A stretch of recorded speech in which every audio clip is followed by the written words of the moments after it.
कुछ गम है कुछ ठोकरें हैं, चीखे उधार देती है। कभी कभी ज़िंदगी मौत आने से पहले ही मार देती है।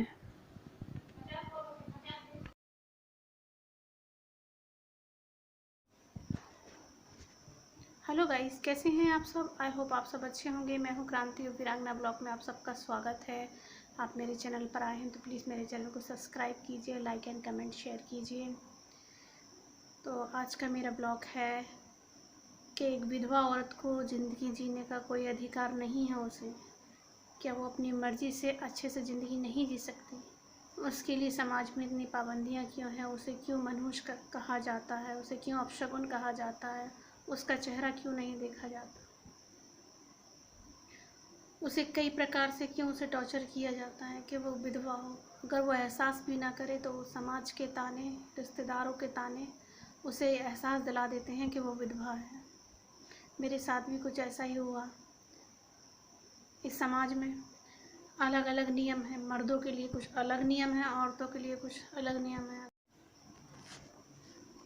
जहाँ किसी औरत का पति मर जाता है तो उसे बड़ी अजीब नज़रों से देखा जाता है। ऐसा लगता है समाज का कोई अपशब्द है या गाली है और वो अभिशाप हो गई समाज के लिए। तो लोग स्त्री पुरुष उसे दोनों ही इस नज़रों से देखते हैं कि वो अपशगुन है, उसका चेहरा नहीं देखना चाहिए। और वहीं अगर किसी पुरुष की बीवी मर जाती है तो उसके लिए ऐसे क्यों नियम नहीं है? केवल औरतों के लिए ही क्यों नियम बनाए गए हैं? उस बेचारी का उसमें क्या कसूर है? मैं विधवा हूँ तो मेरा क्या कसूर है?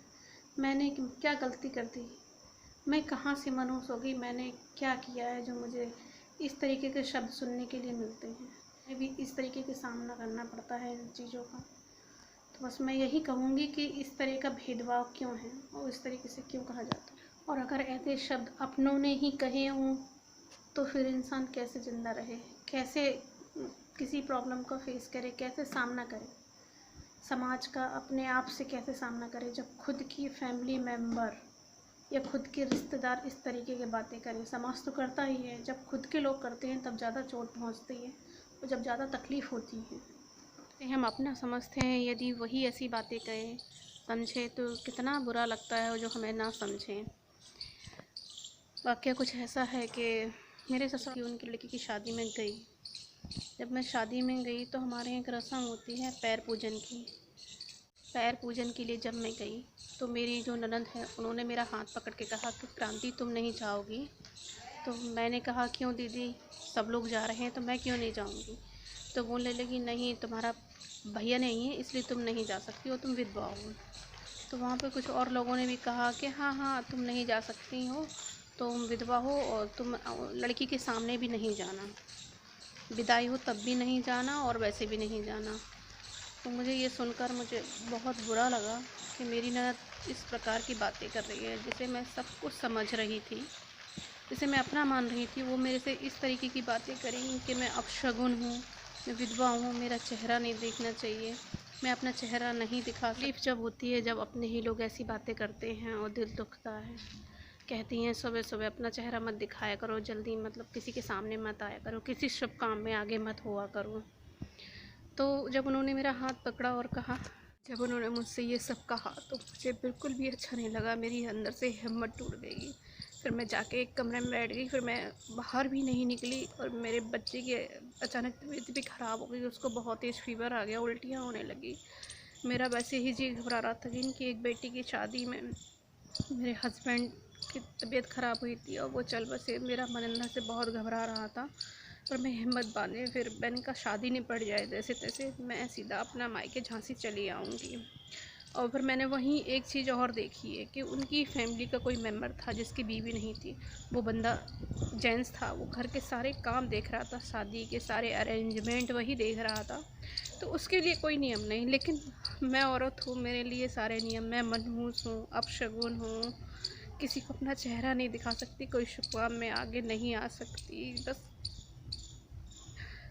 उनकी ये सब बातें सुनकर फिर मैं उस दिन से फिर मैं कभी अपने ससुराल नहीं गई। जो मेरे से इस तरीके का बर्ताव करे है, इस तरीके की बातें करें, तो कोई कैसे जाएगा ससुराल? वो दिन है और आज का दिन है। मैं आज तक अपने ससुराल नहीं गई हूँ, ना वो लोगों ने मेरी खबर ली, कभी ना आते हैं। ना फ़ोन करने की कोई ज़रूरत समझते हैं। जब जो अपनी भाभी को अपशगुन कहे, उसे पैर छूने से मना कर दे,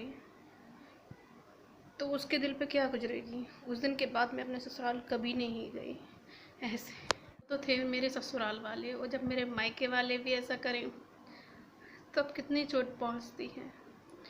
मेरी खुद की चाची, मैंने एक बार उनकी चप्पल पहन ली, कहीं जा रही थी, अचानक मैंने उनकी चप्पल अपने पैरों में डाल दी। मुझे जल्दीबाजी में थी कहीं जाने के लिए मैं, तो मैंने उनकी चप्पल पहनकर मैं चली गई, और फिर मैं जब आकर मैंने वापस उनकी चप्पल दे दी तो उन्होंने चप्पल लेने से इनकार कर दिया था, ये कह कर कि नहीं, अब तुम अपने, तो अब तुम ही पहनो अपने पास, क्योंकि वो इन सब चीज़ों को बहुत ज़्यादा मानती हैं।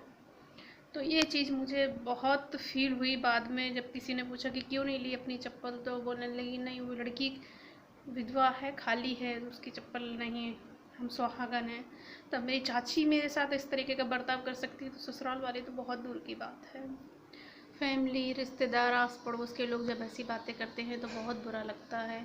मैंने एक बार की बात है, हाथों में मेरी सिस्टर ने मेहंदी लगा दी थी, रक्षाबंधन का टाइम था, तो उसने ज़बरदस्ती मेरे हाथों में मेहंदी लगा दी, और मैंने कहा मुझे नहीं लगाना है। तो फिर पड़ोस में एक रहती हैं आंटी, उन्होंने बोला बेटा तुम तो विधवा हो, तुम मेहंदी कैसे लगा सकती हो। उस दिन मैं इतना फूट फूट कर रोई हूँ, मुझे बहुत बुरा लगा। उस दिन के बाद है कि मैंने आज तक अपने हाथों में मेहंदी नहीं लगाई, इसलिए मैं कभी ढंग से तैयार भी नहीं होती, हमेशा सिंपल रहने की कोशिश करती हूँ कि कोई टोके ना, कोई कुछ कहे ना। मेरी मम्मी हमेशा मेरे से ये बात कहती है तो अच्छे से रहा करे, तुझे दुनिया की क्या करना है। पर वो बातें मुझे चुभती हैं तो मुझे अच्छा नहीं लगता, और फिर मुझे एहसास दिला देता है कोई कि मैं विधवा हूँ। मैं कोशिश नहीं करती हूँ, मैं सोचूँ कि मैं विधवा हूँ, पर लोग ऐसी बातें करके मुझे ये चीज़ याद दिला देते हैं कि मैं विधवा हूँ, मनुष्य हूँ, मेरा चेहरा नहीं देखना चाहिए सुबह सुबह से किसी अच्छे काम में नहीं। इन सब बातों को सुनकर ऐसा लगता है जैसे मैंने कोई गुनाह कर दिया हो, मैंने बहुत बड़ा पाप किया हो कि मैं विधवा हूँ। क्या मैं खुद विधवा हो गई हूँ, या मेरी इसमें कोई गलती है। लोगों की ऐसी सोच पर मैं बहुत ही ज़्यादा हताश हूँ। सोचती हूँ कि क्या एक विधवा को ज़िंदगी जीने का अधिकार नहीं है, क्या वो अच्छे से नहीं रह सकती, क्या वो ढंग से जीने का उसे कोई अधिकार नहीं है, समाज में उसके लिए कोई जगह नहीं है। उसको हमेशा ऐसी नज़रों से क्यों देखा जाता है, क्यों उसे हमेशा मनुष्य, अपशगुन ऐसे शब्दों से संबोधित किया जाता है। अक्सर लोग ऐसे ही बोलते हैं, विधवा है, मनहूस है, अपशगुन है, सुबह सुबह चेहरा नहीं देखना चाहिए। इन सब चीज़ों से मेरा मन बहुत दुखी हो जाता है, और मैं इसलिए सिंपल रहने की कोशिश करती हूँ। तो ये था मेरा आज का ब्लॉग। आप इस ब्लॉग पे अपनी राय बताइएगा और कमेंट बताइए कि ये सब चीज़ें ठीक हैं एक औरत के लिए, क्या उसकी कोई गलती है इसमें विधवा होना।